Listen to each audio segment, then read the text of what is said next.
rain that makes the grass laugh with the joy of life.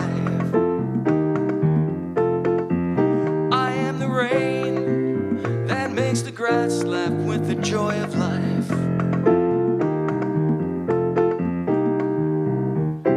The rain that makes the grass laugh with the joy of life.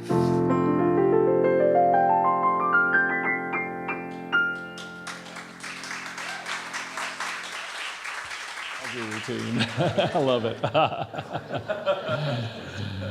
Good morning, everyone, again. And we're working with a wonderful work called The Creative Life. The Creative Life, 7 keys to your inner genius.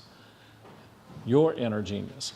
And so we are exploring what are the steps and the keys to unleashing that inner genius. And the metaphor for this that Eric Butterworth, the author of this work, uses is the 7 days of creation. And the 7 days of creation are wonderful inspirational work from Genesis that really does reflect that which is going on in us. It really is a way of helping us to understand that creative process. And so when we talk about and think about the creation, we are not talking about a particular thing that happened in a point in time. Although it's been often taught that way, that this is actually a historical documentation of how things came to be. I'm going to suggest to you that there's some truth in that, and it is ongoing. It has never stopped. That the 7 days of creation are happening right now.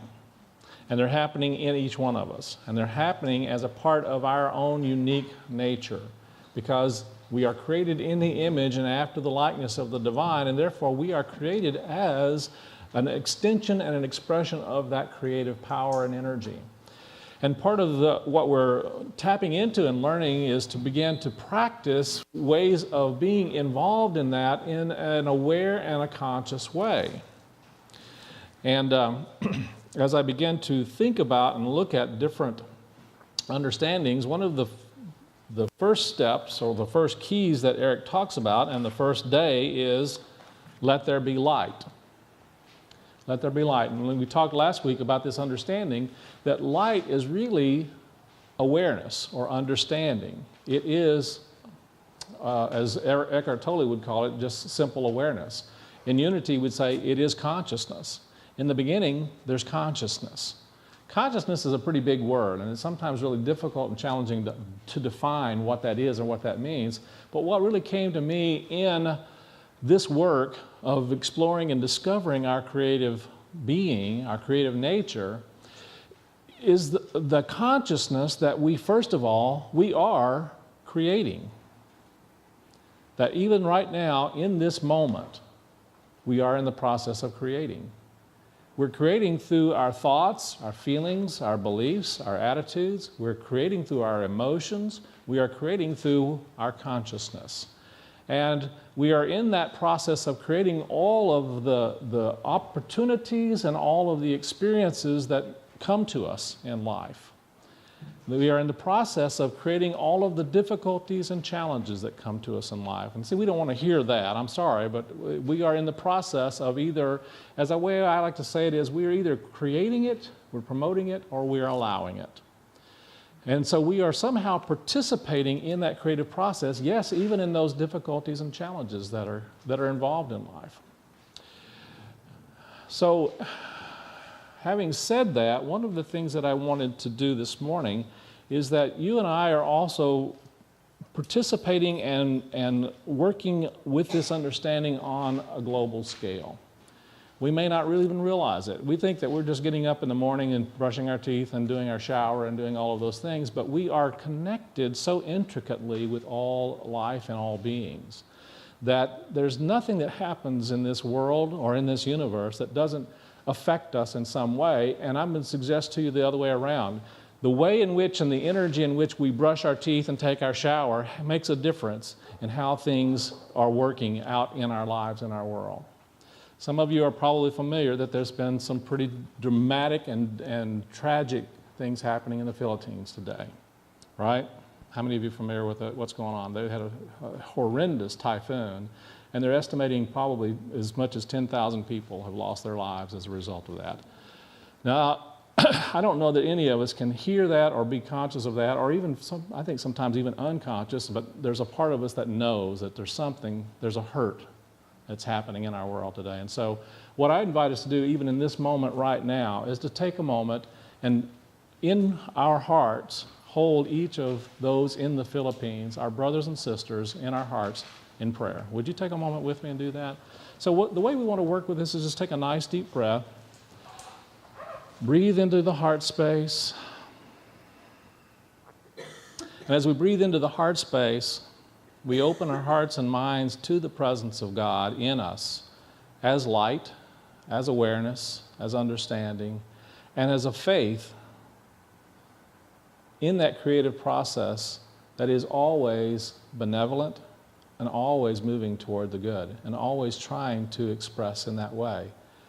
And so we see each one who has been touched and impacted by this event and by this experience, experiencing a healing, experiencing an ongoing in their soul's journey in life, those who have passed on. We hold in our awareness all of those who are experiencing the aftermath of this challenging and tragic experience. Knowing that the presence of God is guiding and directing, we hold in our awareness our feelings of compassion and care for those in this circumstance. We see them lifted into a deeper and richer experience of life. We see them overcoming the difficulties and challenges of going through such a tragic experience. We know that the presence of God in them is strong. We know that there is a presence in everyone. We call forth our knowing and that awareness to see that light shining forth as a healing, as a transformation, as a lifting up of heart and mind and spirit.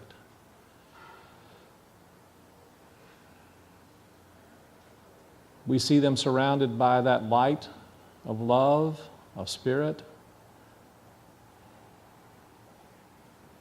and know that the highest and best good is coming forth for them in just the right and perfect way. And so it is. Thank you, God. And it is so.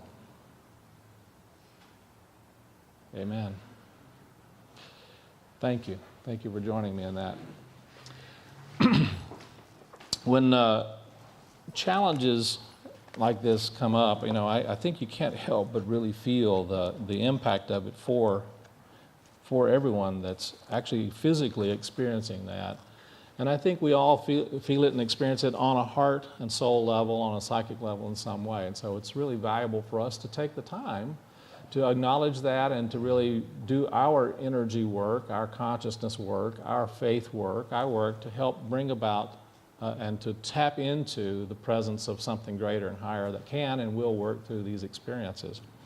So even as we are thinking about and conscious of this kind of experience that goes on in the world, one of the things to me that is so valuable and important for us to do is to honor those who are going through this, who have gone through this, with an affirmation of life.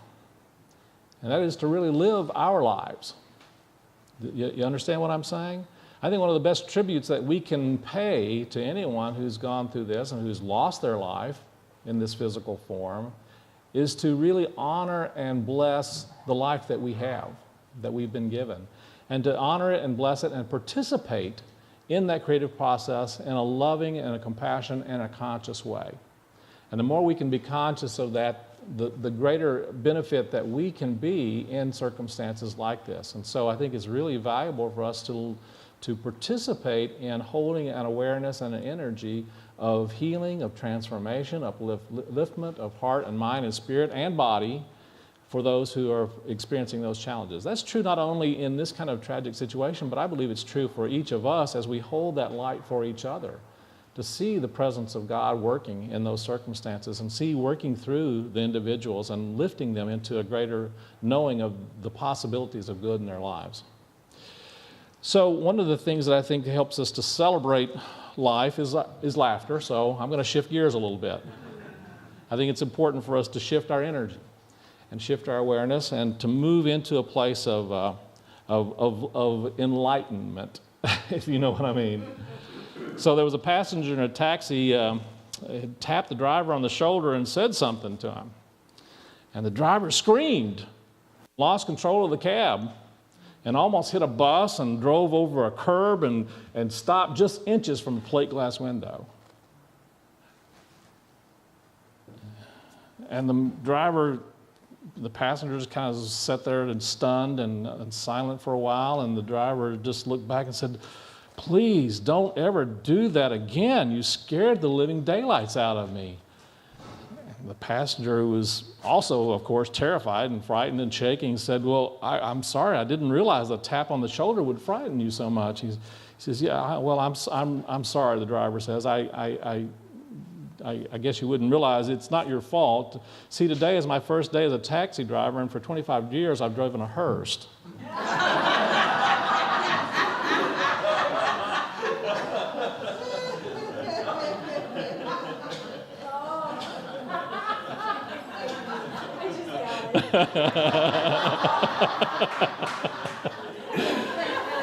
Stay with us.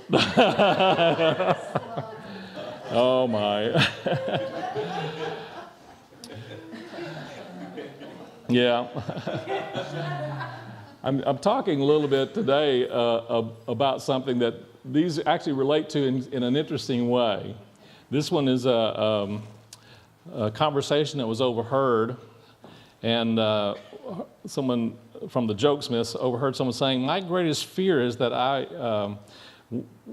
I'll be standing behind Mother Teresa in the final judgment line, and I'll hear God say, 'Well, you could have done a little better.'"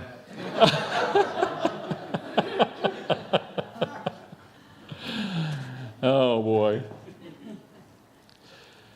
And Stephen Wright, some of you guys know Stephen Wright, the wonderful. He has such a dry sense of humor. He says, "What happens if you get scared half to death twice?"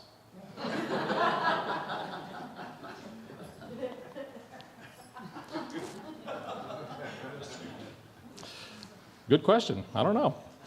According to most studies, people's number one fear is of public speaking. Did you know that?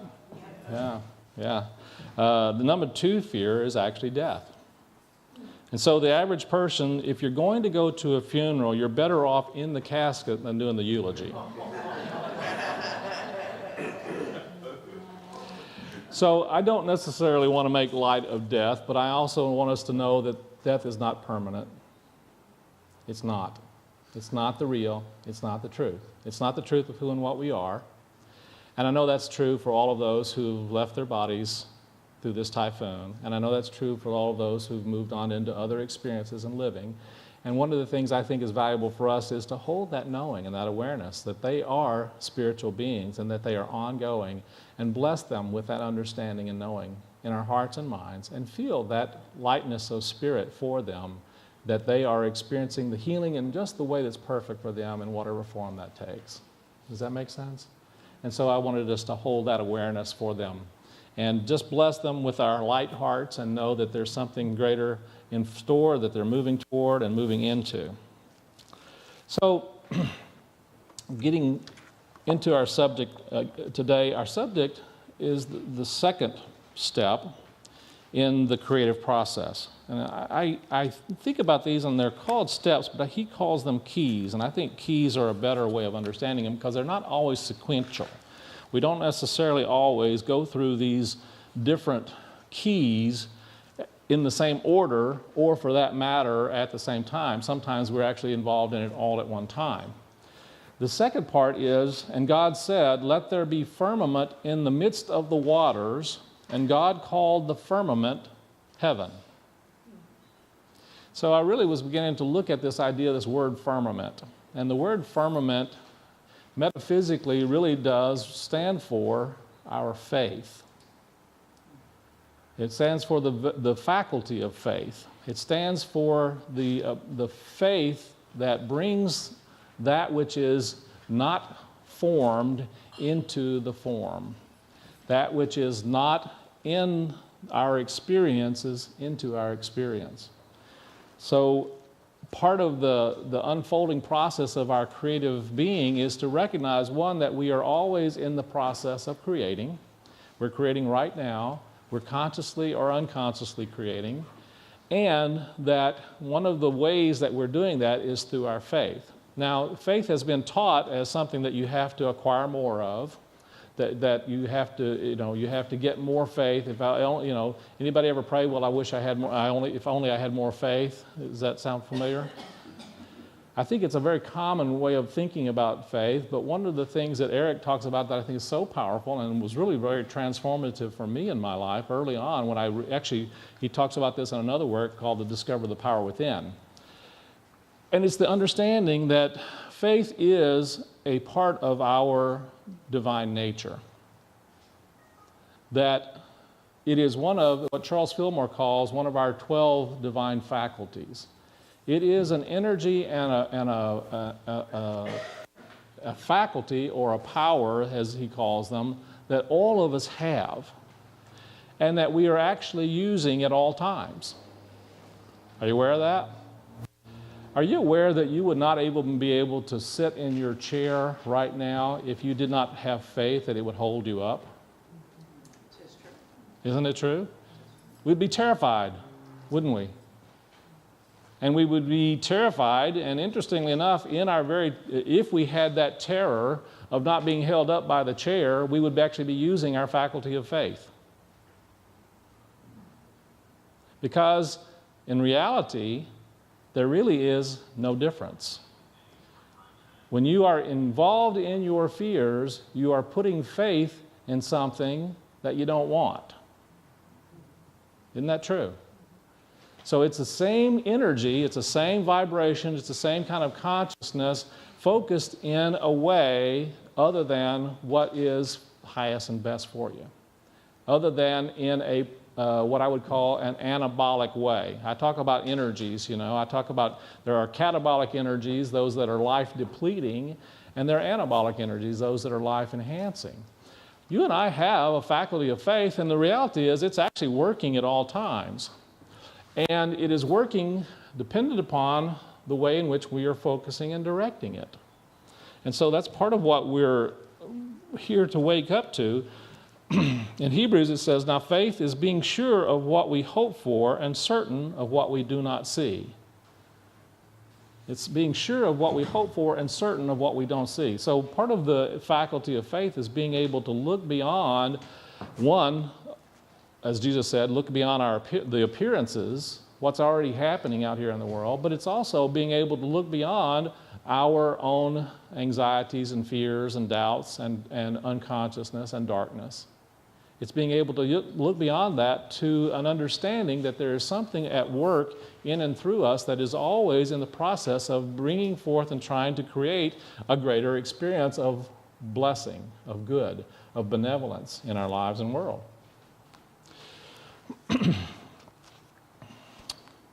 I came across this story a while back, and I used it. I'm going to say it again because I think it's a good one. There was a man was talking to another man, a man named Trout, and the man said, I now have faith. And Trout said, fine. The man said, well, that sounded cynical. Trout, do you doubt my faith? Yep. You should never doubt my faith. You should have faith in my faith. Trout, sorry, I have no faith in your faith. Man, I don't believe you. Trout, okay, I believe that you don't believe me. And the man says to himself, sniffs and has a tear in his eye, I always get a little teary-eyed when agnostics take that first baby step of believing that he doesn't believe. So faith is an energy and a consciousness that we have, and we are in the process of. There was a guy named Roger John Rogers some years ago that I took seminars with, and he had a word for faith, and he said that faith is not really it's really an action verb. He called it faithing. We are always in the process of faithing something, aren't we? We're in the process of participating in an expectation and an expectancy of something in life. Isn't that true? And so you might say that faith is a sense of expectancy. It's also been described as a simple knowing. There's a knowing of something. As I begin to think about this, it's interesting how Spirit has a way of sharing insights with me at different times. When I don't remember exactly when it was. I think it was yesterday that Julie and I were driving somewhere and listening to NPR. And there was an interview. I think you were with me on this. Yeah. There was an interview with a very famous person who, Philippe Petit. How do you say his last name? Philippe Petit, I think. Yeah. Any of you ever heard of the Man on a Wire? Man on a Wire, are you familiar with that documentary? Well, let me tell you a little bit about this. This is pretty amazing stuff, actually. Philip, I think his name is Petit. Yeah. Anyway, a Frenchman. He and some of his compatriots decided that they would set up a wire between the World Trade Centers. You guys hear about this? This is back in the 70s. They set up a wire between the World Trade Centers, and he walked this wire between the World Trade Centers. You guys know how high that is? Or was? Yeah. No one will be doing this again, unfortunately. But it was an amazing feat for him to do this. He is a high wire artist, and he considered that part of his art. And they put a cable between the two towers of the World Trade Center, and he walked between the two towers. I think they said it was something like 60 meters between the two towers. And so he walked this expanse on a cable, probably maybe a little bit bigger around than the back of this chair or the legs of those chairs. Can you imagine that? Can you see that? Yeah. Can you get a sense of what that might have felt like? How many of you are ready to go give that a try right now? What?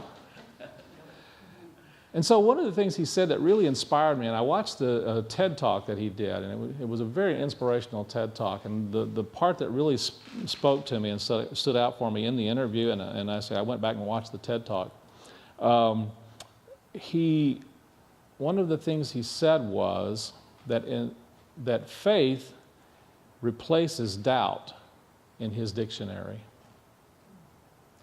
Faith replaces doubt in his dictionary. He said, the moment that I put my foot on that wire and took my other foot off of the ledge, I knew that I would be setting my foot on the other ledge. I had to know this, or I would never have taken my foot off of the ledge. And so he had to know that he would be able to move across that wire. And it was a knowing. He had a knowing of the end result. He had a knowing of what was going to happen. And in order to be able to take his foot off of that ledge, he had to have that inner knowing. And this, I believe, is the most powerful affirmation of faith in life. You and I oftentimes have to step out in the morning, maybe not out on a wire across a cable, but we get up in the morning and we get in our cars and we drive places and we have a knowing, whether we realize it or not, that we're going to get to our destination, don't we? But it's not necessarily a conscious knowing. But sometimes we're confronted with situations and circumstances in life where we want to be conscious of using our faith in a way that moves us in the direction of our desires and in the direction of our dreams. in the directions of our possibility.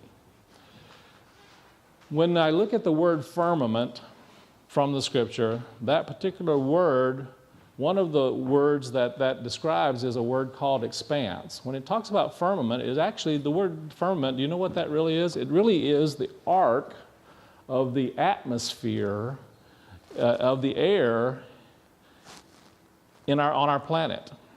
It is the curve that you see if you're on a really nice clear night and kind of as the sun's starting to go down, you can actually see the curve of the atmosphere on the planet. And that has been called the firmament. And that firmament really symbolically is about expansiveness. The word means expanded. And to me, it really implies the possibilities, the unlimited possibilities that are created in the very essence of you and I, in the very essence of our being, in the very essence of our nature. You're created in the image and after the likeness of that which is continually creating greater possibilities in life. And so when you think about this idea of faith, ask yourself the question, where am I placing my faith? Am I putting my faith in my limitations? Am I putting my faith in my fears? Am I putting my faith in my doubts? Or am I putting my faith in the possibilities of something greater working through me? I think this is one of the most valuable things for us to really tap into and to learn from. Elizabeth Santurner in Let There Be Life said, "There must be a firm place in the midst, therefore, before the mind can unfold and accomplish its mission of expressing God. The firmament represents the quality or attribute of faith. When we are distraught and fearful, we should declare, 'Let there be firmament. Let faith come forth to give stability to my being.'" And so when we find ourselves caught up in that energy of anxiety, of fear, of doubt, it's a matter of, I kind of look at it like a flashlight. You know, we're going to find, there's a wonderful story about a guy that was was looking around and is at night and he's looking around and he's under a street lamp. And he's looking and looking and looking, he's searching everywhere and he's looking everywhere. And finally another guy comes along and says, "Hey, what are you looking for?" He says, "Well, I'm looking for my car keys." "Oh yeah, where did you lose them?" "Well, I lost them about a block over there." He said, "Well, why aren't you looking over there?" "Well, this is where the light is."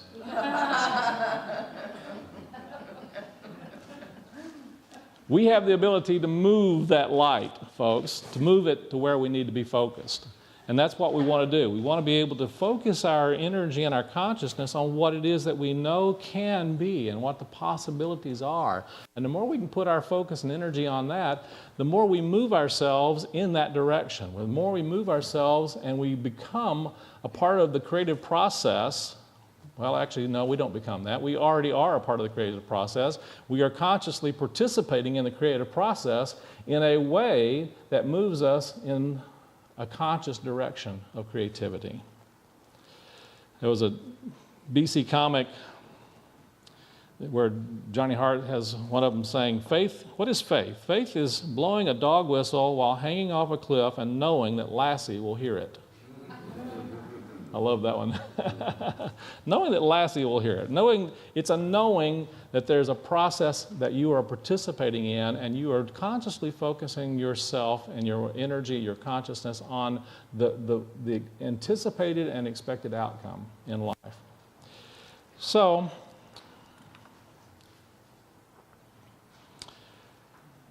Charles Fillmore says, "The second day's creation is the second movement of divine mind. The central idea in this day's creation is the establishment of the firmament in the midst of the waters, and the waters from the waters, and waters represent unexpressed possibilities in mind. There must be a firm starting point or foundation established. The foundation or firmament is faith moving upon that which is unformed, the unformed capacities of spiritual consciousness." And so the first step or day of creation involves light or understanding, and the second step, faith, in the knowing quality of mind. The knowing quality of mind. So faith is really your ability to know. Your ability to know. Sometimes, so the difference between knowledge and knowing oftentimes is knowledge is really about oftentimes facts and things that are brought to us and information. Knowing is simply an inner quality of awareness. And sometimes we know things because, you know that saying, you know because you know because you know? It's not a logical necessarily way of understanding life, but there's something within us that has this capacity to know our possibilities and to draw forth those possibilities into our experiences in life. And so this practice, I think, really can help us to focus our awareness in a way that moves us into consciously participating in that as a creative being.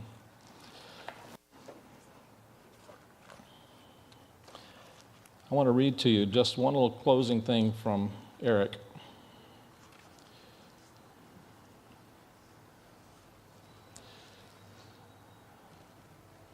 He says, there was a time when everyone on earth thought the world was flat. By sailing beyond the horizon, Columbus discovered a new world. Did he make the world round? No, of course not. But he acted on the principle that there was a round world within the flat earth. Thus, the New Age insists on holism. There is a round world within the flat one we experience. A whole body within the partial experience of illness. A success reality within the experience of failure. And so, be a Columbus and launch out in the direction of your dreams. The round world will replace the flat one, and all that is needed is the commitment to take a stand on that new reality that is the truth of your life. I want to leave you with that awareness and invite you to make that step in the direction continuously and every day, and when you get up in the morning and when you go to bed at night, focus your awareness on that possibility of something greater unfolding in your life. Let's move into our meditation time. So take a deep breath, and as you breathe in and out, just allow yourself to feel that energy of light, of peace, and the expansion of those great possibilities in life, in your life. And let that energy of the firmament, that consciousness of knowing, to become set in your heart.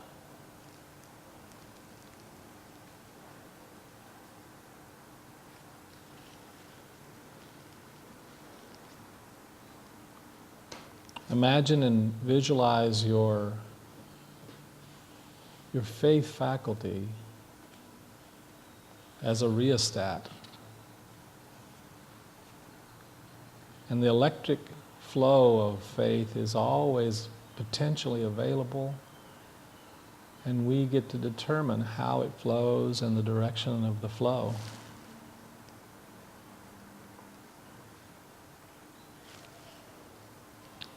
And when you turn the controls up, the light in the room is increased, and when you push it down, the light is decreased. And this is the way the mind works also. Controlling that flow of energy, of creative light. So get still and imagine turning that rheostat fully up. Stepping into that faith.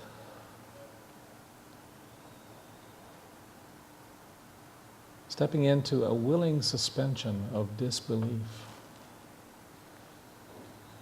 Visualize that energy flowing toward a greater good in your mind and toward healing life, prospering abundant substance, harmonizing peace and love.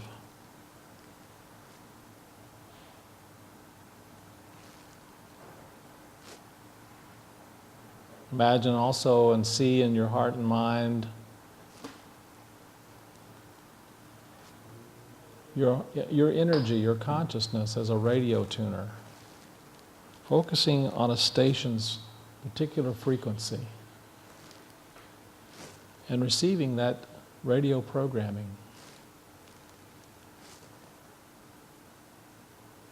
Each station is assigned a frequency, and some of those frequencies are tuned into things that are not for our highest good.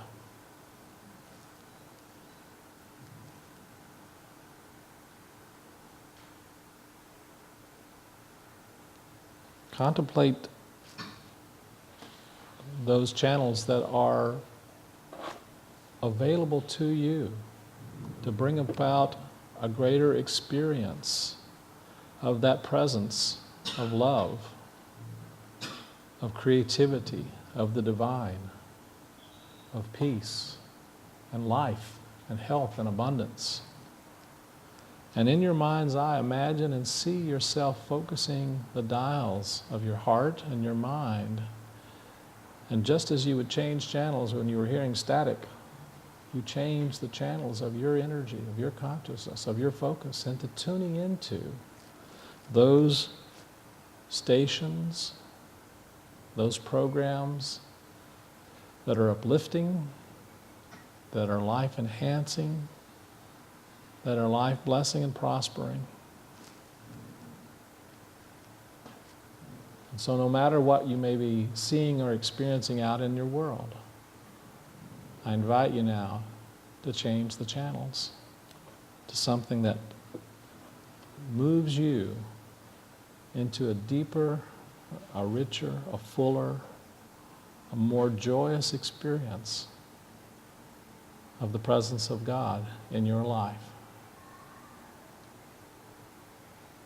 Let yourself give thanks for that knowing that that good is unfolding even now. Thank you, thank you, thank you, Blessed Spirit. Breathe into the heart space. Take another nice deep breath. Get a feeling that it is so, even now. Take another nice deep breath, and when you're ready, gently open your eyes. And so it is. Amen.